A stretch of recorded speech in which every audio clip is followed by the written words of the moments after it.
Hello, everyone. Welcome back to Falcon Central Radio Show on the Pro Football Central Radio Network. I'm Aaron Freeman, joined by my co-host and partner, Scott Karasik. This week we're talking about the Atlanta Falcons, obviously. They actually won a second game in a row. It's amazing. A win streak has happened. We'll be talking about their Week 11 win over the Carolina Panthers. But we've brought along a friend of ours from Browns Beat, Mike Hogue, to talk about their upcoming Week 12 matchup against the Cleveland Browns. And, of course, as usual, we will talk about your mailbag questions at the end of the show. So welcome to the show, Mike. Hey, Aaron. Scott, thanks for having me, guys. Looking forward to getting to play So, you guys. all right, Mike.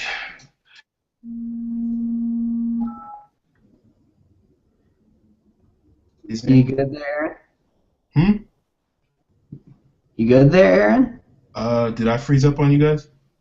No, not at all. Okay. I'm good.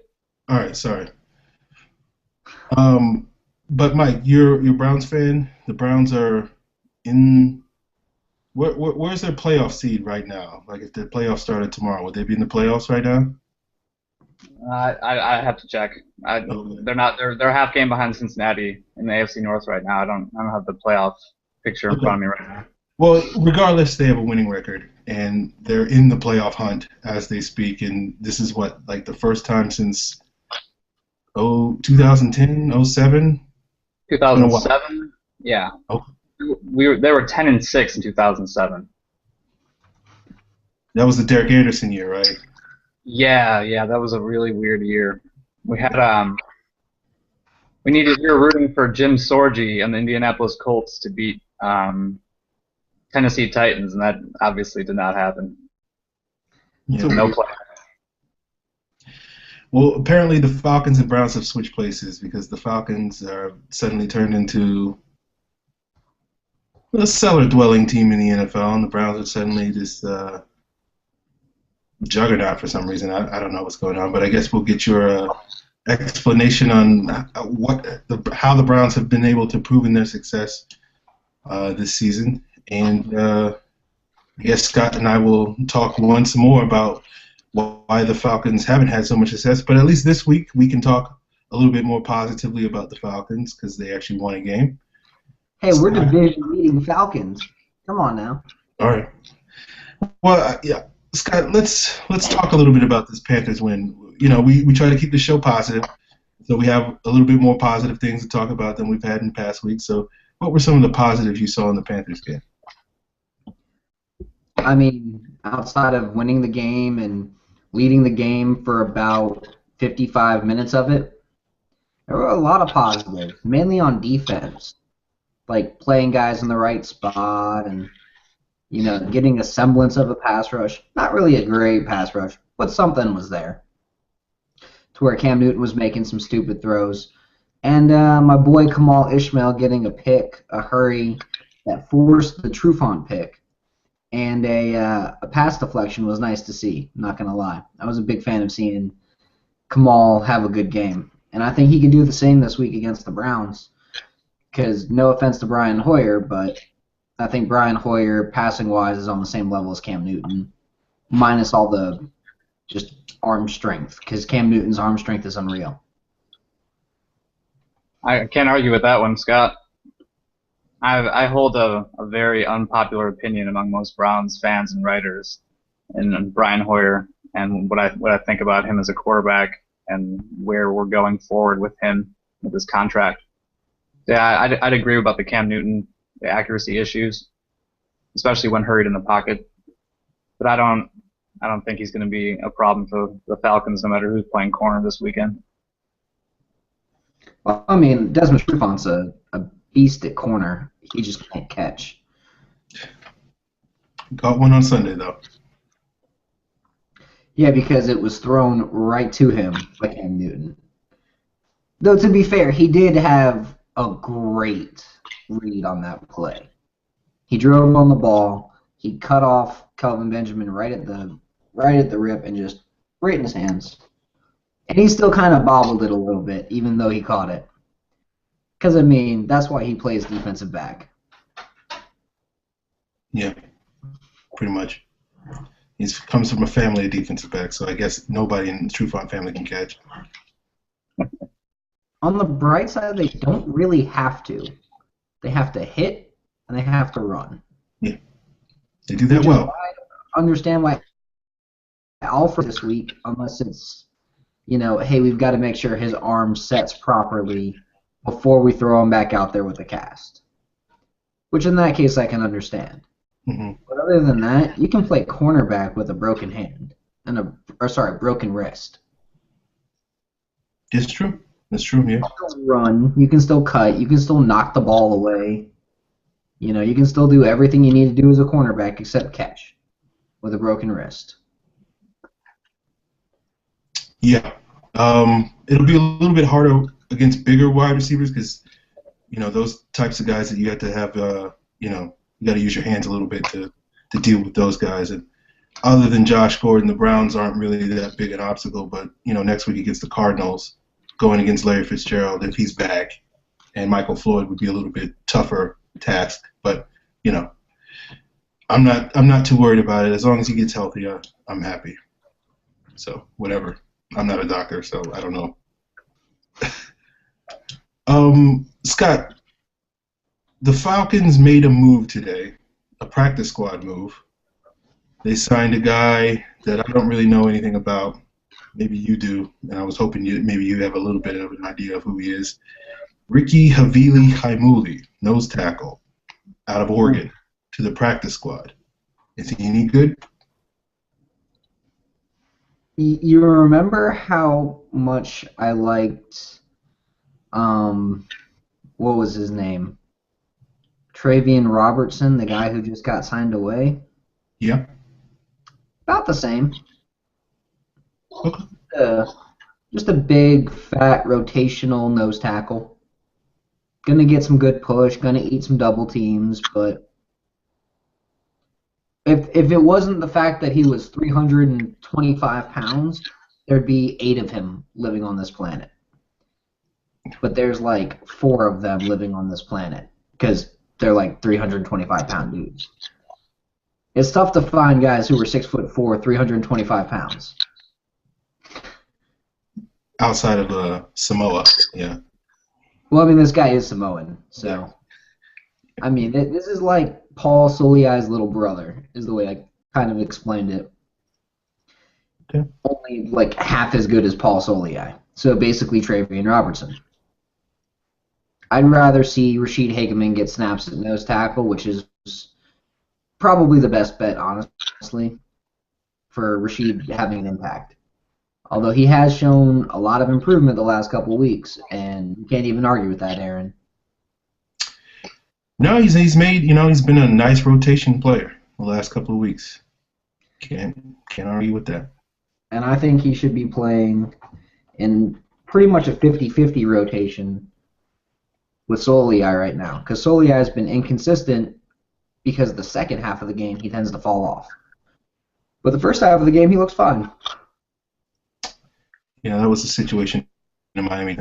He was very good for the first half of the game, but then usually about halftime, I don't know, maybe he got a cheeseburger or something at halftime, and he was just like, I'm good for the rest of the game. So. No, I think he has a snap limit, and then once he hits that number, his effectiveness just goes down the drain. I think he needs to be right around that 35 to 40% of the snaps, and I think you can put Hageman in, eat up the snaps throughout the game, like do 2 snaps of Soliai, 2 snaps of Hageman, and just have him eat some snaps throughout the game so that Soliai is fresh the entire way through. I think the same thing with Peters and, a Peters, Jackson, Babineau, Goodman rotation at the 3 and the 5 techniques. And then at the other defensive end spot, put Jonathan Mascoll out there. Just 100% of the time. As long as he's healthy, he should be out there. Okay. Well, I'd like to bring Mike in on this, since we're talking about nose tackles, and the Browns have an interesting matchup against the Falcons nose tackle. There's been a big deal made about the loss of Alex Mack, and suddenly the minute Alex Mack got hurt, the Browns running game went completely kaput. It sounds a little weird, I guess, that one center could make that much of a difference. Mike, do you think, I think who's it been? Nick McDonald has been replacing him the last couple of weeks? Yeah, Nick's been the guy. The first week with Mac out, they slid John Greco over from right guard, and he did not work out. They were having some major issues with Paul McQuist in that right guard. So they brought McDonald up in the reserve list, and they threw him in right away, and he got murdered the first week out there. But he's steadily improved. I mean, the results are not there, obviously. The Browns could not run against the Texans last week. They had one 35-yard gain, and the rest was 2 yards a carry, 2 yards a carry. And that's something that has not been the same since Mac has left. That's correct. It's definitely been the competition has gotten harder. The defensive linemen they've been playing have been winning off the snap, and that's been hurting. And without Mac there, calling what he sees and changing up the blocking protections and the things that Mac did, they're just not getting it done. There's nothing else to say really about it, man. Yeah. We saw that when Joe Hawley went down and Peter Kahns, who, I hate to say it this way, Peter Kahns is not as smart as Joe Hawley or even as James Stone, and it's been showing on the field. Because whenever he was calling protections, Atlanta couldn't protect Matt Ryan very well. The minute Kahns goes down and Stone starts playing, protections improve dramatically. It didn't make logical sense why that would happen until you're like, wait, well, the center's job is to call protections, and Stone's a pretty smart guy, so he's doing his job. There's a couple times when you're like, oh, that's a rookie mistake out there, but even still, he's been much improved, so I can understand why Nick McDonald's having trouble out there at center. I mean, he's what, a fourth-year player, but never really played before kind of thing. Right. Now, on defense, I want to say I read something that says that you guys lost Phil Taylor. Yeah, the Falcons are catching the Browns at a really opportune time right now. The run defense has been struggling, third worst in the NFL, and now they lost Phil Taylor for the season. Jabal Sheard likely out for the season. And then we also found out Carlos Dansby has been one of the best additions for the team, is now out for at least a month with a MCL sprain.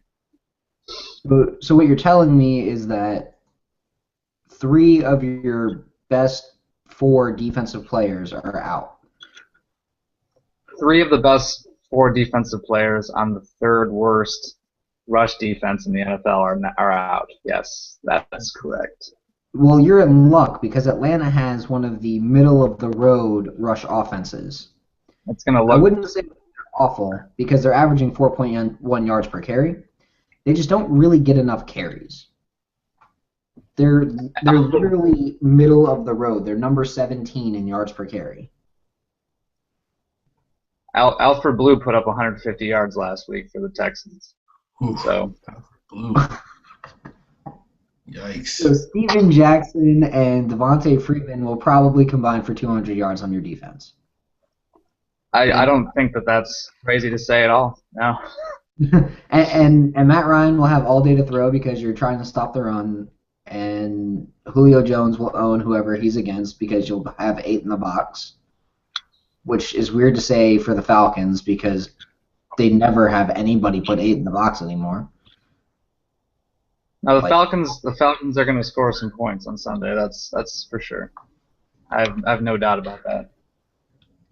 See, I was looking for a game that could be Devontae Freeman's coming out party.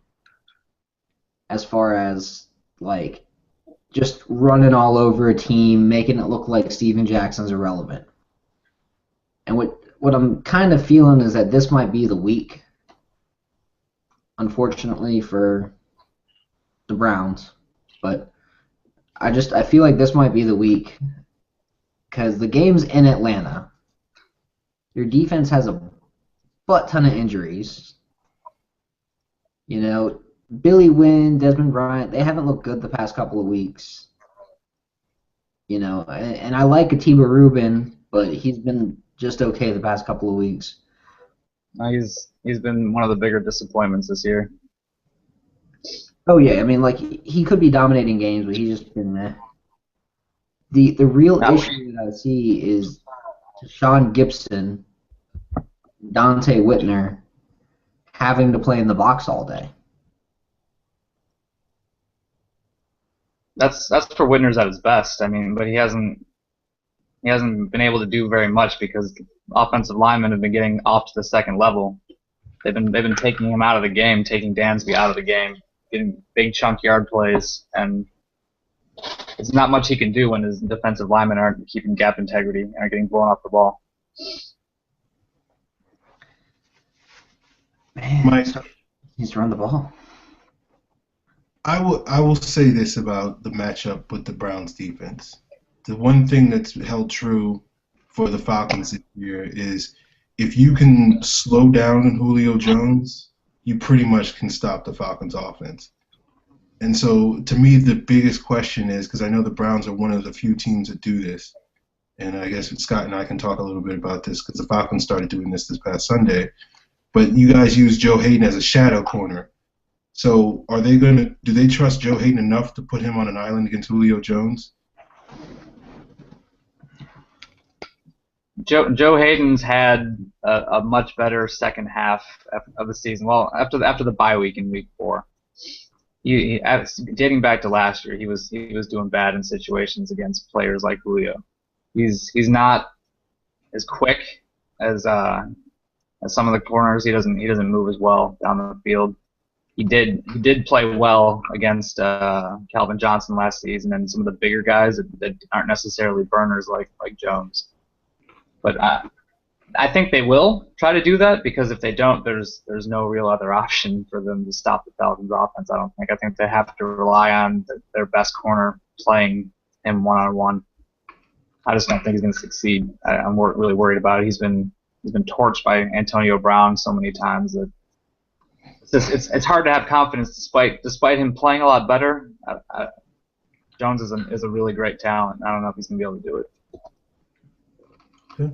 Well, peace of mind. Antonio Brown's torching everybody, so I don't think you should hold that too much against Joe Hayden. So that's a good point. It's going to be interesting because every other team has basically decided to double Julio Jones and force the Falcons to throw to Roddy White, and until Harry Douglas got back, they didn't really have any other options to throw to on a consistent basis, and Roddy White hasn't been the same player. And it's worked for the most success because obviously the Falcons haven't been this sort of explosive offense as they were reputed to be in past years. But another question I wanted to ask about the Browns cornerbacks is because I have a vested interest in this because I'm a Pitt alumnus. But what's up with K'Wan Williams? Why is he outplaying Justin Gilbert? I know K'Wan Williams went to Pitt, so that means he's automatically the greatest player ever. But K'Wan Williams was one of those guys that he was a recommendation by I forget the gentleman's name who's on the defensive coaching staff. He brought in Williams into training camp and he shined, made the team, and they put him out there. He plays tough at the line of scrimmage. He's all over the place. He's quick. He's not just fast. He moves quickly, changes direction fast, and he has a really good job playing the ball. So I think that's really given him the edge on Gilbert, who is not doing those things. I guess you could say the athleticism is definitely there for Gilbert, but K'Wan Williams has looked like a more overall player than Gilbert has at this point. He's just not getting it. Okay. Well, I guess people kind of knew Gilbert wasn't going to be able to sort of hit the ground running immediately. But, I think he started like 2 games this year, which is kind of disappointing, I would certainly believe. I wasn't really too concerned about it at first because if you remember, Joe Hayden didn't start right away. A lot of good corners don't start week 1, their rookie season. And Gilbert has definitely improved and shown that maybe he's starting to get it, but he still has some bad plays where he loses focus, he bites on double moves. It's definitely a process. He's definitely not bust category yet, or even close to that, I'd say. No doubt, no doubt. Um, I want to switch a little bit to the other opposite side of the ball, and I mentioned earlier about shadow corners. This past week, and this is something that Scott and I have been wanting the see the Falcons do for what we were talking about this in what August or July, Scott, with making Desmond Trufant the. I feel like we were talking about this in November of last year. Like, That's Trufont's probably true. That's probably true. one of the number ones, damn it. But we wanted to make Desmond Trufant a shadow corner. And the Falcons did that last week for like the first time this year. And they basically had him shadow Kelvin Benjamin. Why can't I say that? And, you look at the box score, and Benjamin had like 9 catches for like 109 yards or something like that and a touchdown. And so it looks like Trufant didn't do a good job. But most of that was basically in the fourth quarter when the Panthers were like, oh, we're losing this game 16-3. Let's just throw it up to Kelvin Benjamin and see if he can catch it. And he ended up catching one of those for a touchdown, which was just a great play by Benjamin, and the fact that he's 6'5", and Trufant's 5'11" and 3/4, basically, and he was in great position. But it'll be interesting because the Browns are getting Josh Gordon back this week, and obviously, the Browns have decent receivers. I'm a big fan of Andrew Hawkins, but he plays in the slot. But it's going to be interesting to see if the Falcons decide to put Trufant on an island against Gordon. And, last year, Gordon was suspended the first 2 games, and then he lit up the Vikings for like 6,000 yards. And so it's no question that he could just basically pick up wherever he leaves off or whatever. So I don't think, missing the first, 10 games is going to mean anything. But what are you expecting Gordon to have sort of that same impact, just immediately hit the ground running? Yeah, everything that I've heard is that he's been working really hard. He hasn't obviously been with the team and practicing. He hasn't really been in meetings, but there was a lot of people last season that were unhappy with Gordon's participation in practice, his effort. They said that he was loafing around the field, and you saw what all that amounted to when he got on the field. I think that he's that kind of talent that if the Falcons fans are banking on him being rusty or not up to playing, then you're going to be disappointed on Sunday. I think he's going to have a big game. I think he's going to help the Browns a lot. Definitely. Yeah, I'm looking forward to that Trufant-Gordon matchup. I really hope the Falcons do put Trufant on an island against them because basically Trufant is like the best player on the Falcons defense, and there's like not anybody. He's like literally the Julio Jones of the Falcons defense. It's just not even close to someone else in his ability. And it's nice to see him tested. And even if Gordon's probably going to get the better of him, like all cornerbacks get beat from time to time. But if Trufant is good enough to sort of contain him, I would say containing Josh Gordon is holding him under 70 yards, maybe 75. That'd be a good. And I think that would be a huge boost for the Falcons defense, and certainly would help their chances of winning the game. I think the 70 yards and, let's see how many touchdowns. 1 touchdown. That's a pretty good, holding Josh Gordon. Or if it's like Shaq rules. Atlanta wins 21-7, but the 1 touchdown's an 85-yarder to Josh Gordon. We would all take that. We would all gladly take that, Yeah, you gave up that 1 touchdown, whatever. It was in the fourth quarter, and they were down 21-0, and we were playing prevent. Everybody would take that in Atlanta. We'd be okay with that.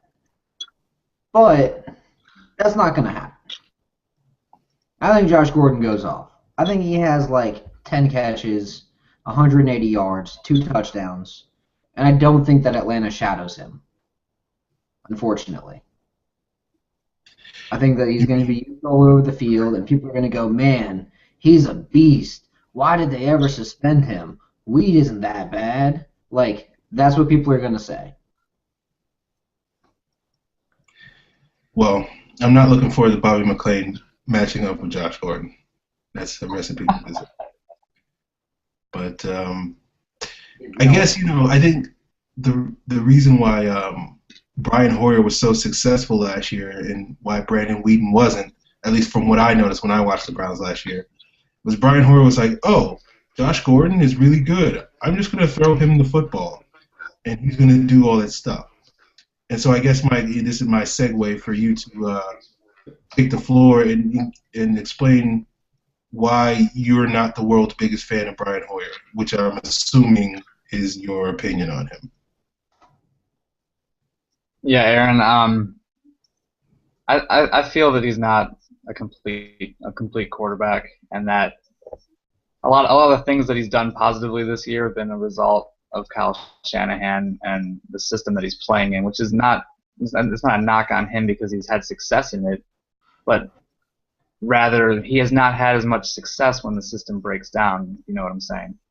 When the running game fails, when the play action isn't there, when everyone's anticipating pass, he has not been as accurate. When he's pressured in the pocket, his accuracy goes wildly down. Last week he threw a franchise record 30 incompletions when he was forced to take the game under his own and throw the ball a lot. He threw 50 passes last week and completed 20.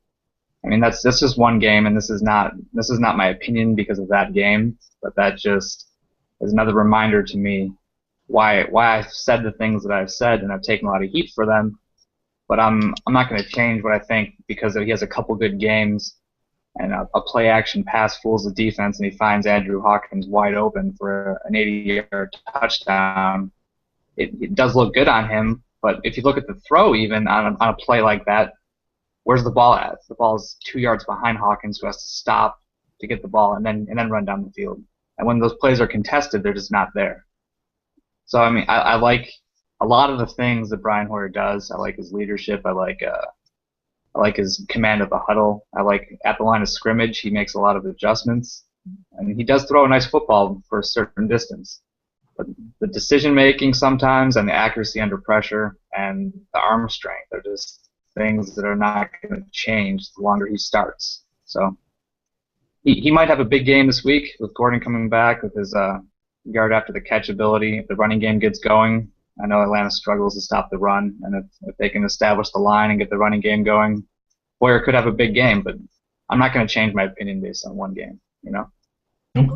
I love how people say Atlanta can't stop the run, Atlanta can't stop the run, and then I go, have you actually looked at the per carry stats for that? It's not that Atlanta can't stop the run, it's that people run the damn ball in Atlanta all day long. They just run it. They give their backs 20 to 25 carries against Atlanta every single game because they're leading and they want to hold the lead. It's not that Atlanta can't stop the run. It's that Atlanta's got the fifth most carries against, yet their yards allowed is 23rd. When you look at their average, they've allowed 4.0, good for 14th in the league. So per carry average isn't the issue. It's that they can't stop the run in the red zone. It's that they can't stop the run because they've got some issues with stupid alignments like playing John Babineau at 7 technique. That's the issue.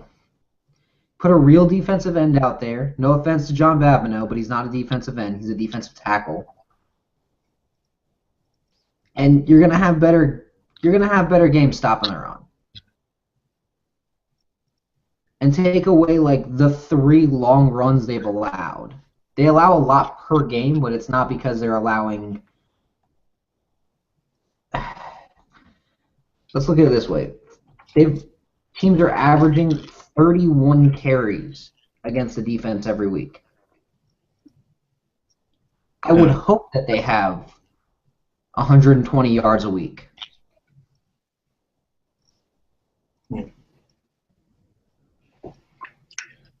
Mike, so if you're not a big fan of Brian Hoyer, does that mean you're a big fan of Johnny Football? I was a big fan of Johnny Football coming out of college. I'm surprised that he hasn't played at this point.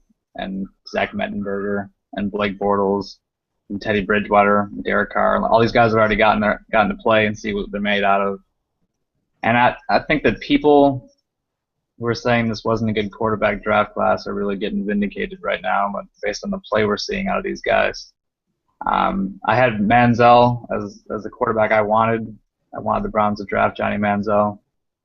And that was when I knew what Brian Hoyer and what I thought he was last season. So I think he's going to benefit from having time, unlike the other guys. And if the coaching staff sees what they saw in him when he was drafted and he plays next season, I think he'll do pretty well. So, yeah, I guess I am a Johnny football guy. Okay. All right.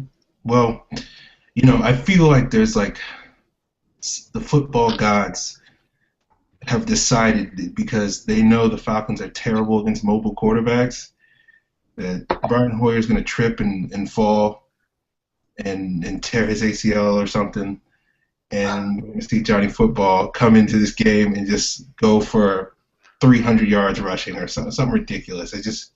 And because you said that, it's actually going to happen, and we're all going to go, God damn it, Aaron.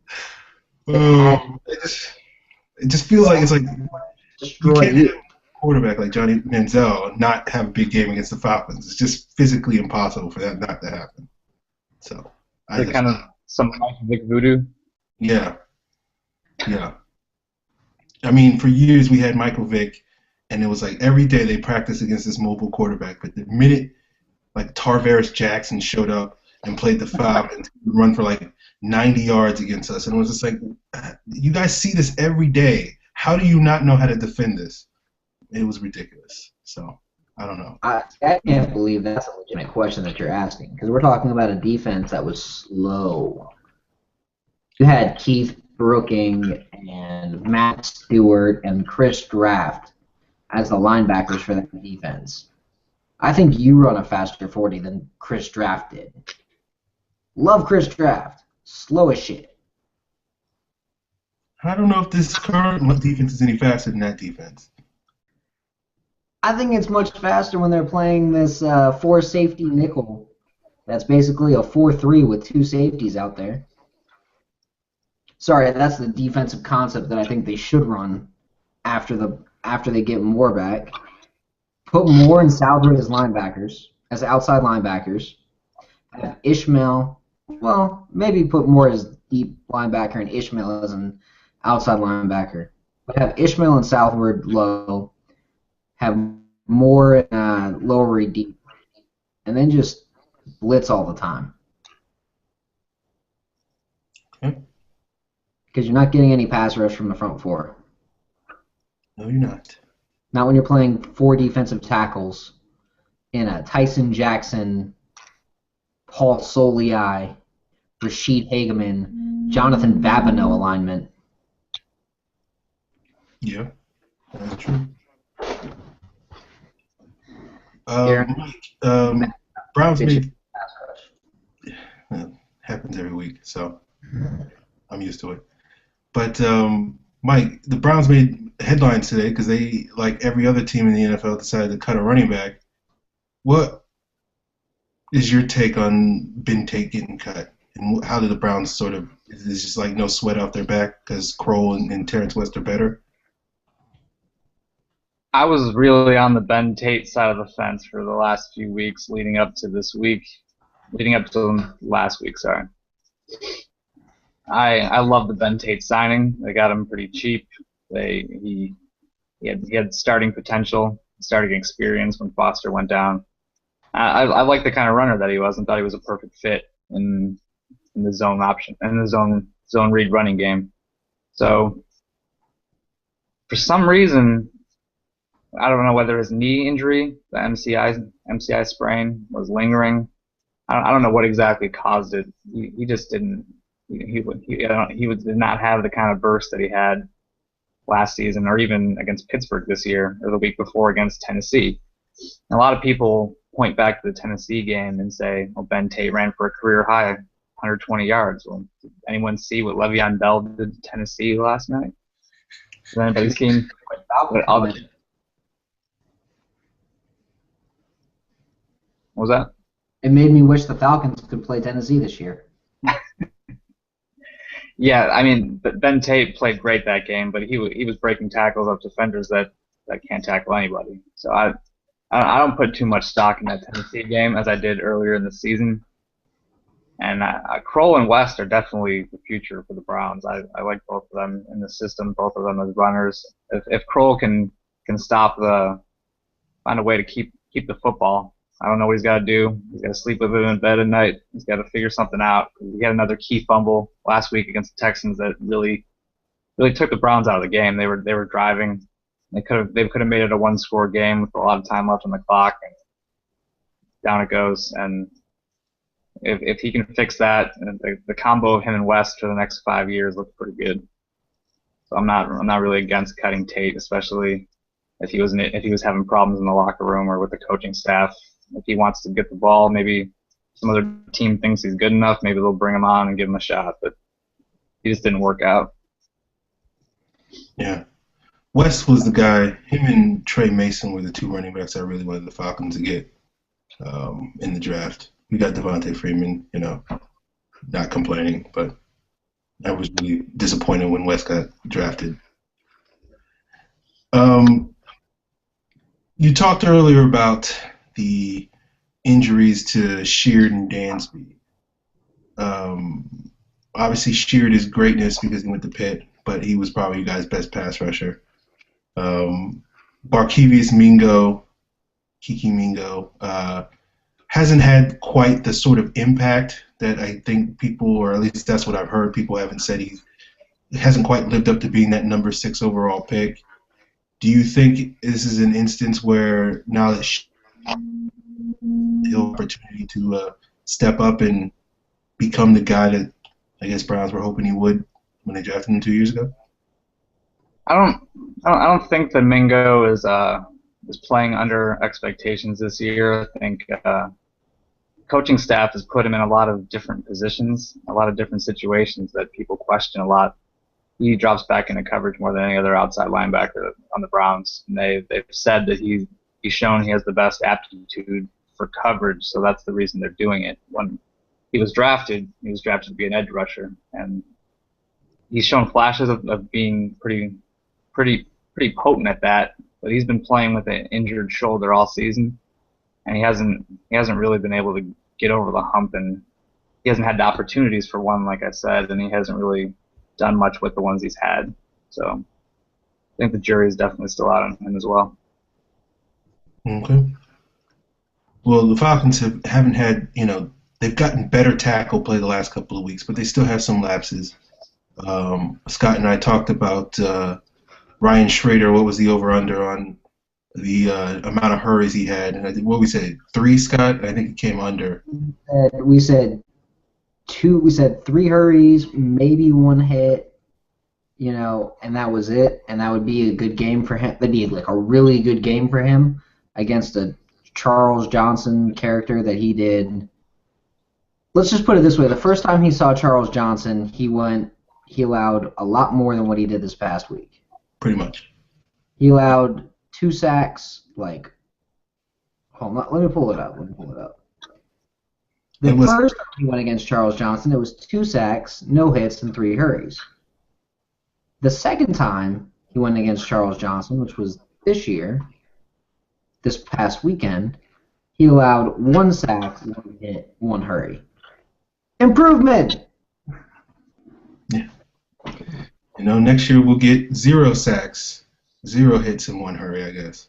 Or 2 hurries. I'm okay with that. I'm okay if hits become hurries and sacks become hits. That's okay. Just as long as Matt Ryan doesn't get touched and it's just a hurry, I'm okay with it. Okay. Because then it's on Ryan to not screw up the play. Well, I brought it up because, Schrader and Matthews has been injured a lot, and that's one of the reasons why he hasn't played particularly well. And it looks like Asamoah might be a little nicked up too, so we'll have to see what the injury report says there. But, Kruger is starting to live up to that monster contract he got. And if Mingo is going to be asked to rush the quarterback now that you guys don't have Sheard, I'm curious if you have any thoughts on how that matchup is going to go. Paul Kruger has definitely stepped up this season and starting to earn the money in that contract he signed last offseason. So I'm not familiar, admittedly, with your right tackle, so I'm not really sure I can speak intelligently on that. But Kruger has definitely been a problem for whoever's been matched up with this season. So if you're worried at all about where pressure is going to come from, and you have a right tackle that's been struggling or has struggled, then I think that's where you're going to see it from. I think Kruger is due for a big game. He had a little bit of a down week last week. We couldn't get any pressure on Ryan Mallett, so I think he's gonna bounce back this week, hopefully. Okay. And who do you think steps up for Dansby? Is it Craig Robertson, who's more of a nickel linebacker, right? Right. Robertson's been playing a little bit better this season, especially in coverage on tight ends and receivers. He's really struggled with that last season, which is one of the reasons I think the Browns ended up drafting Kirksey, because of his coverage ability and with the intent to replace Robertson, especially in nickel and passing situations. But Robertson's really improved in that area this year. So one of the things he is struggling with, though, is attacking and tackling and finishing plays. Something that Dansby was our finisher. So again, the rush defense comes into play there again. I think the linebackers won't lose too much in coverage with Dansby gone, but he's going to be calling the defense now in place of Dansby, and he's going to be the guy everyone's looking to make stops. And if he tries the arm tackles and slides off runners again this week, it's going to be another ugly game on the ground. Okay. So I guess, asking you all these questions, trying to get a feel, do you feel like the Browns can kind of keep whatever momentum they've had this year going, or do you think these injuries are going to sort of undermine a little bit, and now down this stretch run, they're going to have a little bit more of a slip? I think with the players that have been injured and the people that have been missing this year, and being 6-4 right now is a huge surprise. Even being 6-4 with a fully healthy team is a huge surprise. I really wish that I could tell you that I had a good idea of how this team would finish, but they've been so hot and cold, losing to Jacksonville. I mean, it's really a matchup week to week thing at this point, and everything's changing so much. I can't see them making the playoffs. I definitely see a couple more wins before it's all done, and that would be a huge improvement over the 4 and 5 win seasons we've had since 2007. So I guess that didn't really answer your question, but that's what I got. All right. Well, I mean, I know, so I went to school in Pittsburgh, so I knew some Browns fans. So I know you guys have had a hard life. So it's one of those things, like, if you guys can get to 8-8 or whatever, that's a step in the right direction. If you get to 9-7, that would be even more amazing, especially considering the sort of low expectations going on in this season. So I can tell beating Pittsburgh the way we did and Cincinnati the way we did and a winning record, that's so huge for going forward, getting all these guys back from injury, and yeah, definitely that's huge for us. Okay. So do you have any sort of opinion? Do you think they can go into the Georgia Dome and beat the Falcons, I guess? Because of the coaching staff and Josh Gordon, I think there's a chance. Do I think it will happen? I think it'll be close. I think it'll be above 25 points each team. I don't really know, to be honest. I'd say Atlanta 31-30 maybe, if you're going to ask me for a score. Okay. All right. I mean, it's interesting with the Falcons this season because they haven't been the sort of home dominant team that they've usually been. So I don't know. Like I normally I would be like, yeah, they're going to beat the Browns because they're playing a middle rung team at home, but I don't know. Well, hold on. They played 3 home games. Yeah. And one of them was against the Bears, where I feel like they got jobbed pretty decently early on by the refs, and then they couldn't close the door. They were down by a touchdown going into the fourth quarter. No reason for them to lose that game. Down by a touchdown to the friggin' Bears at home going into the fourth quarter. I rest my case. Well, yeah, I'm just saying. And then they destroyed the Bucks. They beat the Saints, but I feel like they won those games because the offensive line was healthy and clicking and gelling. And I think we're at a point where the offensive line is doing that once again. Okay. So certainly. And going against the front seven that I don't think is going to put a lot of pressure on Matt Ryan. I hope so. I didn't think that about some other past games either, but we'll see. Yeah, I think the matchup is there. I'm a little concerned about Asamoah if he's nicked up. We can't afford any more injuries on our interior offensive line. You know, we can have a revolving door at offensive tackle, but our interior offensive line, we need those guys healthy. All right, Aaron, I do have to share some news.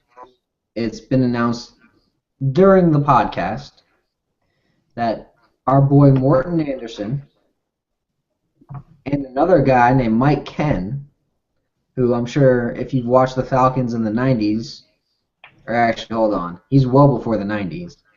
80s and 90s. Falcons in the 70s and 80s, you know who Mike Ken is. Or if you're just a football historian and you like good offensive tackle play, you know who Mike Ken is. He belongs in the Hall of Fame. Morton Anderson belongs in the Hall of Fame. And now they're both semifinalists. It's good to hear. So, very good to hear. I'm glad Mike Ken is a semifinalist. Let's hope he becomes a inductee, because let's just say there's 5 Falcons that should be in the Pro Football Hall of Fame right now, and he's one of them, and it's kind of aggravating to not see him there. And the other two of the other 5 are already in. Or 2 of the other 4 are already in, I should say. And then the other 2 outside of Mike Ken that should definitely be in, Jesse Tuggle, Tommy Nobis.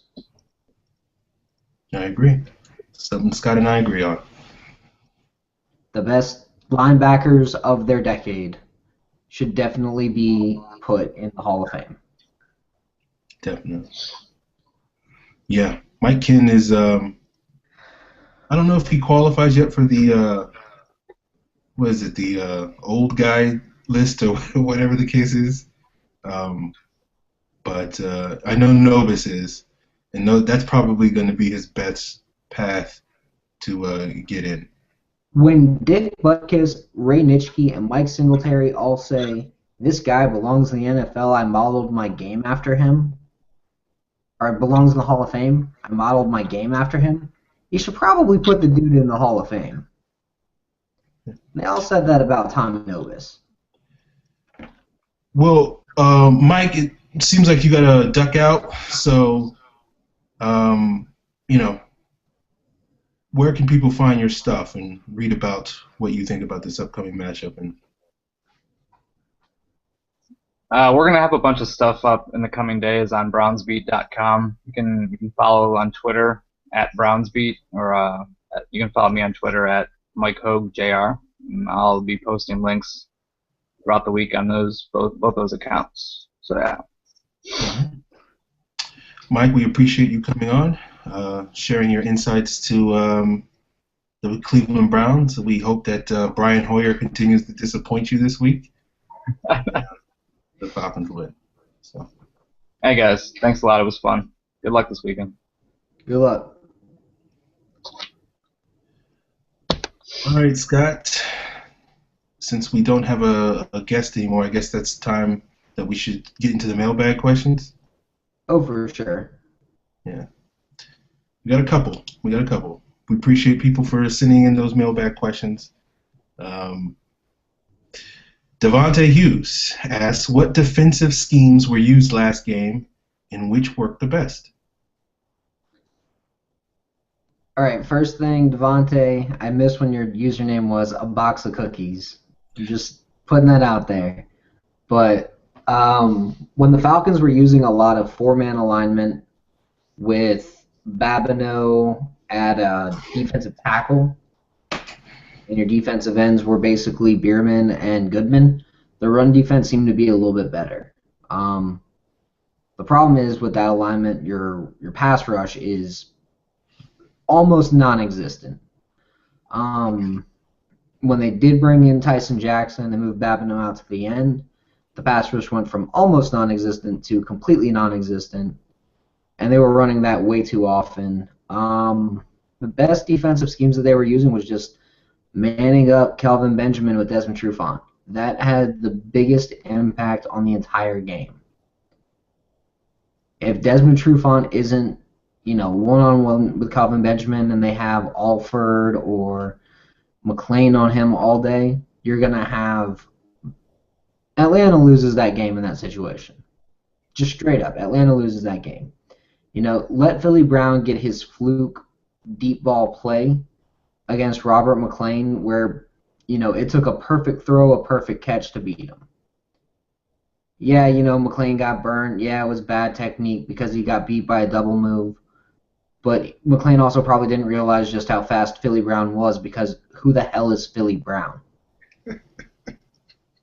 You see what I'm saying? Like, you study for Jason Avant, you study for Jericho Cotchery. You don't study for a guy who's a fifth-string wide receiver who's seen like 8 snaps before that game at wide receiver. See what I'm saying? Yeah, that's fair. So, yeah, he got burnt by Philly Brown. Yeah, it happens. Philly Brown played a total of 14 snaps the previous 3 weeks, or the previous 3 times he played wide receiver. He hadn't played wide receiver since week 7, and all of a sudden he's out there. You're not studying, you're not game planning for Philly Brown. I'm just putting that out there. Guy doesn't play wide receiver for 3 weeks, you're not planning for him. Guy's primarily a special teamer. It'd be like game planning for Eric Weems. So that's why I didn't hold it against Robert McLean. Yeah, he got destroyed in coverage on one play, and then the rest of the defense was bleh on that play too. You get pass rush on either one of those two, that 22-yard or that 54-yard touchdown, you don't have to worry about those deep balls because you can't get them that deep if you've got somebody in his face. Mm-hmm. So the issue I have there is that why wasn't a fucking blitz called? I don't know. if I knew how to figure out what the Falcons coaches It's 3rd-and-9, dude, and you're running 3 defensive linemen at the quarterback, and they happen to be Jonathan Babineau, Paul Soliai, and Tyson Jackson. Of course you're not getting a pass rush with those 3 as the only 3 going after the quarterback. So the defensive schemes that worked best were the logical ones. Were the ones that said, hey, we've got some issues pass rushing, so let's blitz Kamal Ishmael up the middle with, Paul Soliai eating a double team. Oh, hey, we've got some issues pass rushing, so let's send Warlow up the middle.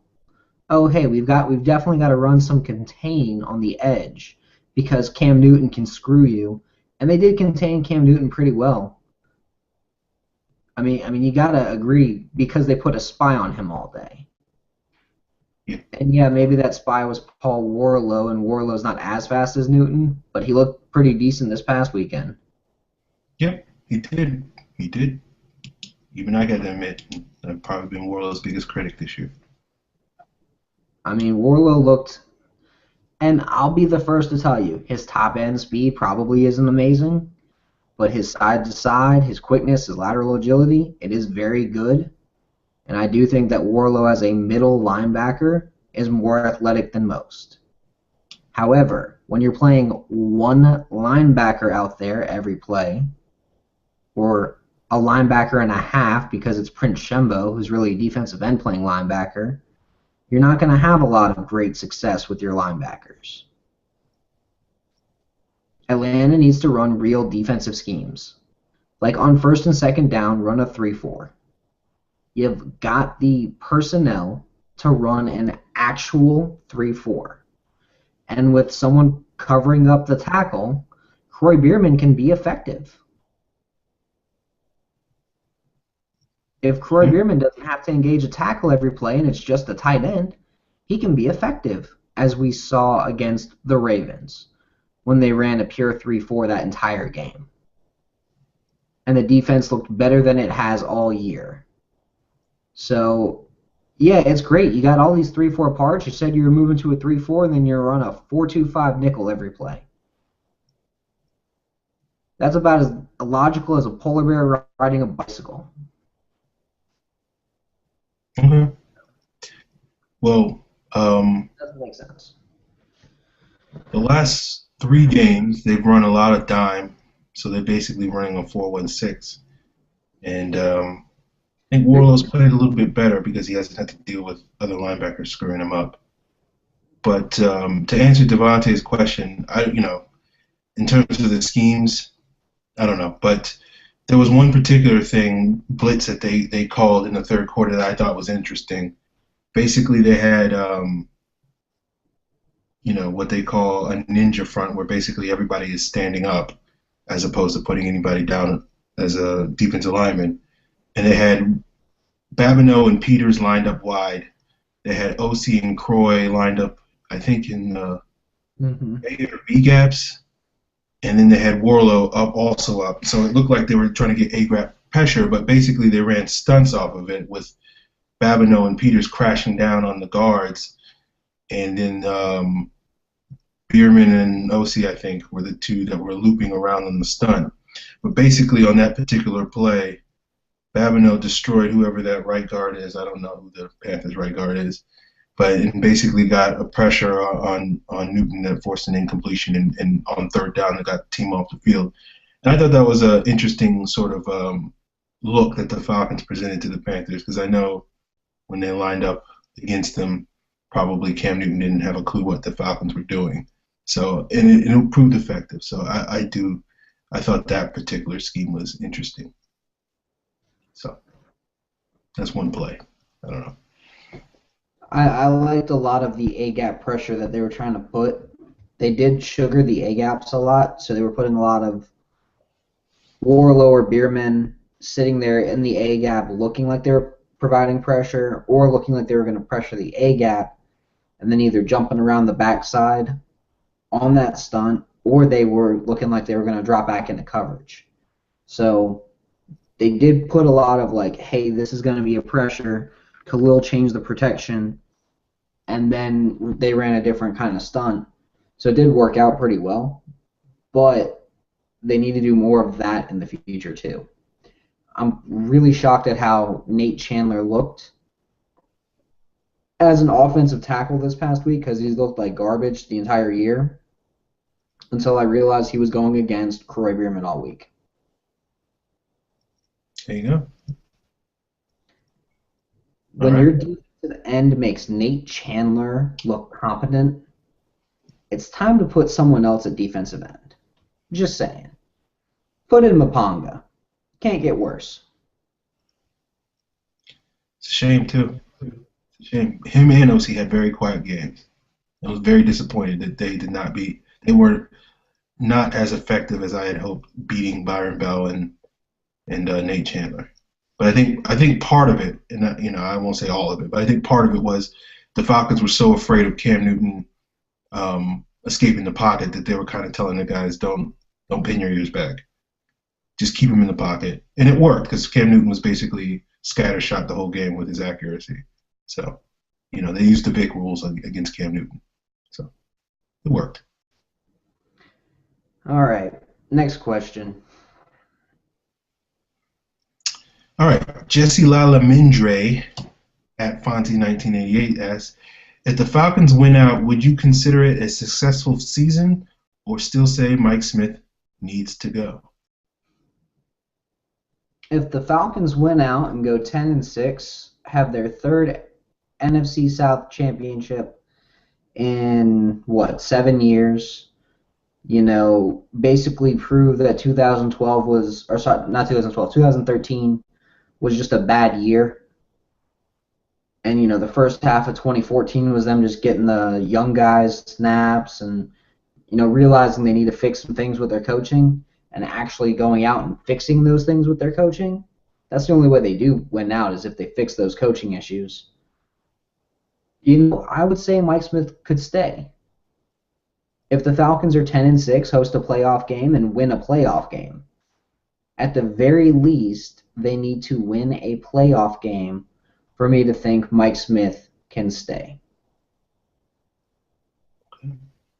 You know, I used to say, hey, if they make the playoffs, but with how the NFC South is looking, if they're 7-9 and they make the playoffs, that's not enough.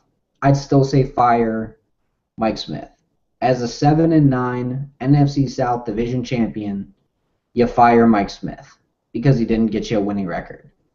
Because his coaching issues, his lack of developing players throughout the years, his lack of using the talented young guys that the Falcons do have, you know, his complete handcuff to Croy Bierman for no fucking reason. Yeah, no, I still say fire Mike Smith if he doesn't change who he is as a head coach. Like, I understand wanting to be tied to some of these veterans like Croy Bierman, but when he's getting straight up outplayed, you don't keep him as a starter. Malachi Goodman needs to be the starting left end. Period. Jonathan Massaquoi needs to be the starting right end. Period.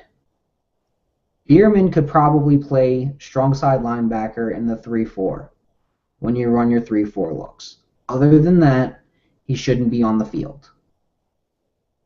Period.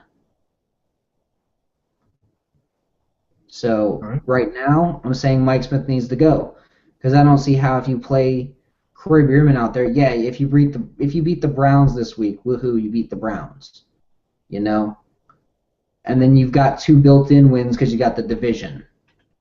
You got Carolina and New Orleans, and with how New Orleans is dropping like flies, and you know you might beat Pittsburgh at home, Carolina at home, and Cleveland at home.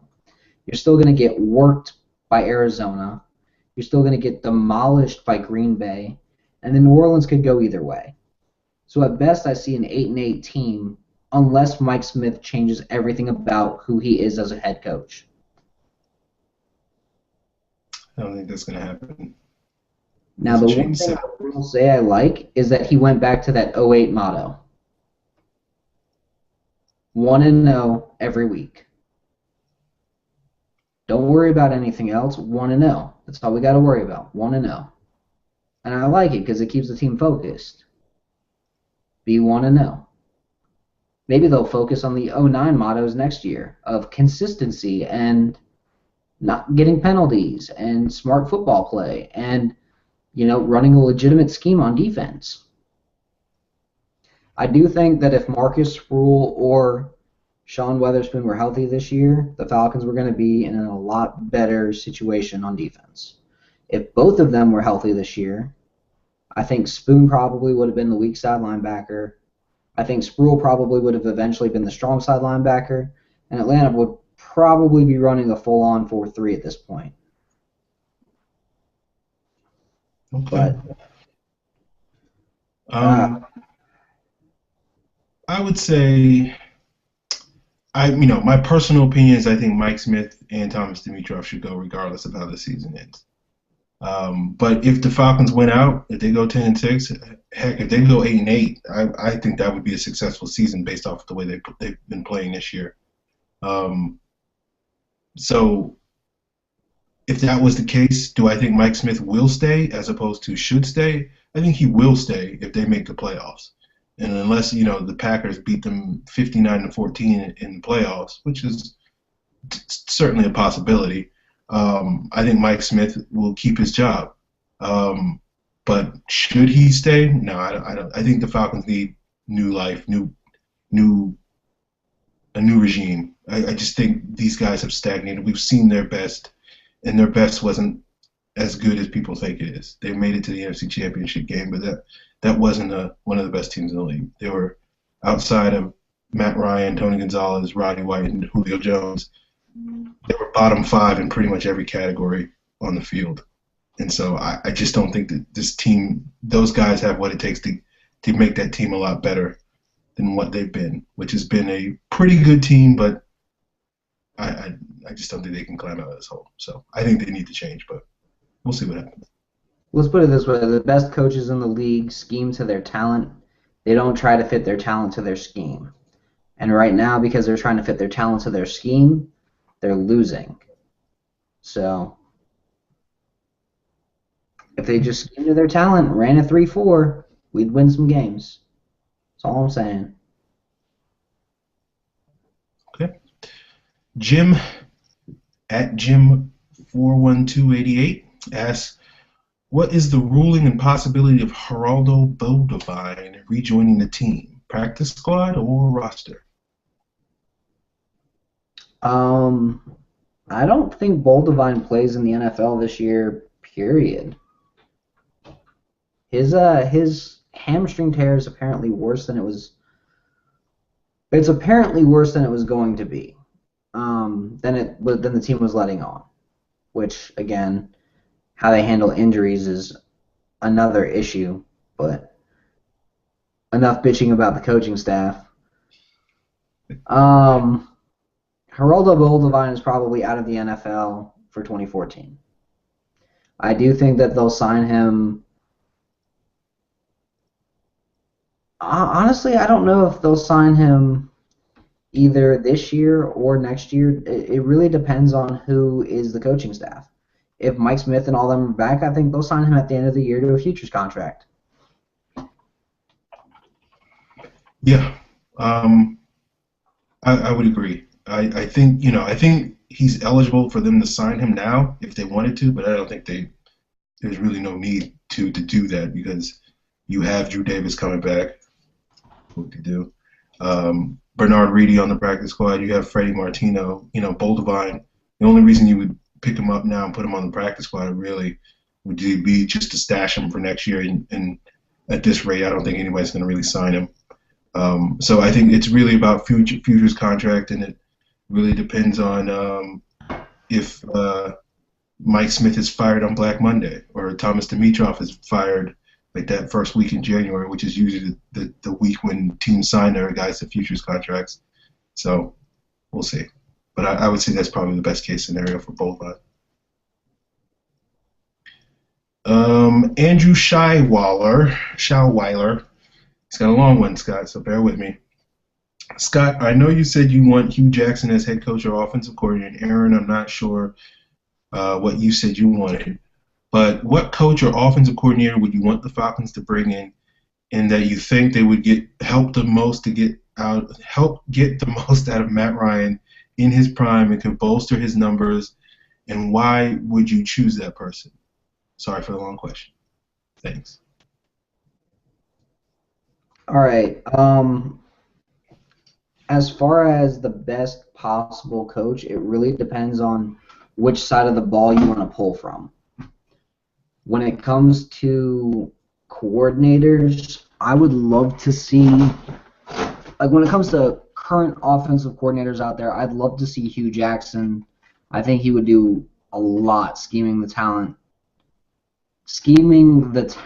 to us, or building the scheme to the talent in Atlanta. Another guy who I think is going to get fired because his entire staff is going to get fired. Where is it? Not Tennessee. Out in Oakland, I think Greg Olson is probably going to get fired, and I think he did a lot of good things with Josh Freeman as quarterback. That scheme in Tampa when Freeman was quarterback was exactly what Freeman was good at, and nothing that he was bad at. So if you do that with Matt Ryan and with Roddy White and Julio Jones and whatever tight end they take in the draft, I think it could be fun. I think Greg Olson would be a good fit too. But I think Olson's probably going to be a good fit as an offensive coordinator under a guy like Hugh Jackson, or under a guy like Rex Ryan as the head coach, or Todd Bowles, who honestly, if I'm Todd Bowles and I go, man, I've got a ready-made offense in Atlanta, I just have to have a coordinator who's willing to sit with Matt Ryan and build an offense. That's going to be easy. Let's do that. Let's build an offense with Matt Ryan. And hey, I've got to rebuild this defense, but I've got parts for a 3-4 already. I've got Rashid Hageman. I've got my Calais Campbell, my J.J. Watt prototype potential. Not saying he'll be half as good as either of those guys, but if he could at least be, Darnell Dockett. Darnell Dockett's damn good. I mean, that's the kind of potential you're looking at with Hageman. I think Todd Bowles could pull it out of him. And then you've got a cornerback who's arguably a top 3 or 4 cornerback in the league if he learns how to catch. And Desmond Trufant. I mean, I think Todd Bowles would be the best possible coach you could get as long as you had an offensive coordinator like, I don't know, Norv Turner, who said, hey, this offense can be pretty good if we just keep it simple. Okay. I'm not a big believer in Todd Bowles hype. I think to me he's a status quo guy. Like Arizona already had a good defense under Ray Horton, and basically because they already have Calais Campbell and Peterson, and they added Matthew and Cromartie to the mix, it allows him to be very exotic with his looks. And I give Todd Bowles full credit; he's made that defense better than what Horton had it. But I don't know if he's a builder of a team, but we'll see. I don't know. But as far as offensive guys go, and I don't have a name, to be honest with you, and that's why when people ask me who do I want as a Falcon coach, I don't really have a name for you. But what I would like to see the Falcons offense be under Matt Ryan is I would like the Falcons offense to be predominantly a no-huddle offense. And just let Matt Ryan sort of, he's not Peyton Manning, but do some of the Peyton Manning things that Peyton Manning does, which is basically, make all the decisions at the line of scrimmage and in the huddle and pre-snap and all that type of stuff, and give him, more than 2 weapons to throw to. But I would also like to see that person, whoever that coordinator is, whoever that coach is, push Matt Ryan to push the ball down the field a little bit more. There was a play against Carolina on that drive where Roddy White scored. Earlier in that drive, they went max protect, and Julio ran, I think it was a deep post, and he was open. And Matt Ryan didn't throw the ball. And he checked it down to Steven Jackson for 3-yard gain. But it was a potential touchdown. And I think one of the issues I have with Mike Smith is I think he so overemphasizes, playing it safe and not turning the ball over, that basically he's made Matt Ryan into, a check down machine, basically. And I wish we had a head coach or an offensive coordinator that when they watch that play on tape, they say, Thomas DeCoop bit on the underneath route, and you had Julio one-on-one on a deep pass, and you didn't pull the trigger. And next time when you get that look, you better pull the trigger. And I don't think this coaching staff is willing to challenge Matt Ryan on that, because I don't think they don't turn the ball over. That's the worst possible thing you can do. And I think they preach a fearful style of offense. And I would like to root for a team that isn't afraid. Hey, if Matt Ryan throws 3 picks, who cares? As long as he throws 5 touchdowns, that's better. And I would like to see that's the style of offense that I would like to see the Falcons run. That's why I'm a big fan of Bruce Arians' offense, because it's like, who cares about sacks and negative plays? If you can get a 40-yard play, well, who cares if you had 2 sacks before, for -8 yards? 40 yards is way more than 16 yards. And that's what I would like to see from the Falcons in the future. I don't know what coach that is, but that's my wish list, my dream coach.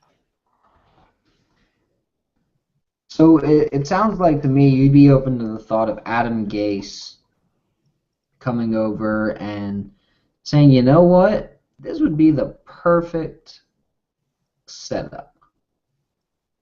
We could have the exact offense I ran last year with Peyton Manning, with a similar quarterback. I already know how Manning works. I know Matt Ryan's a cerebral guy and can run it. I don't know. I'd be down with that. Then the question is, do you bring in Joe Vitt? Maybe. Because Adam Gase is Joe Vitt's father-in-law, or son-in-law, I should say. Okay. So you'd have that little Package little bit deal. of situation there. And speaking of Saints coaches, who would probably have no issue challenging Matt Ryan and going, you know what, do the right thing, throw the ball down the field, and who is a former quarterbacks coach, why not bring in Pete Carmichael Jr.? Sure. Run an offense similar to what the Saints ran. Yep.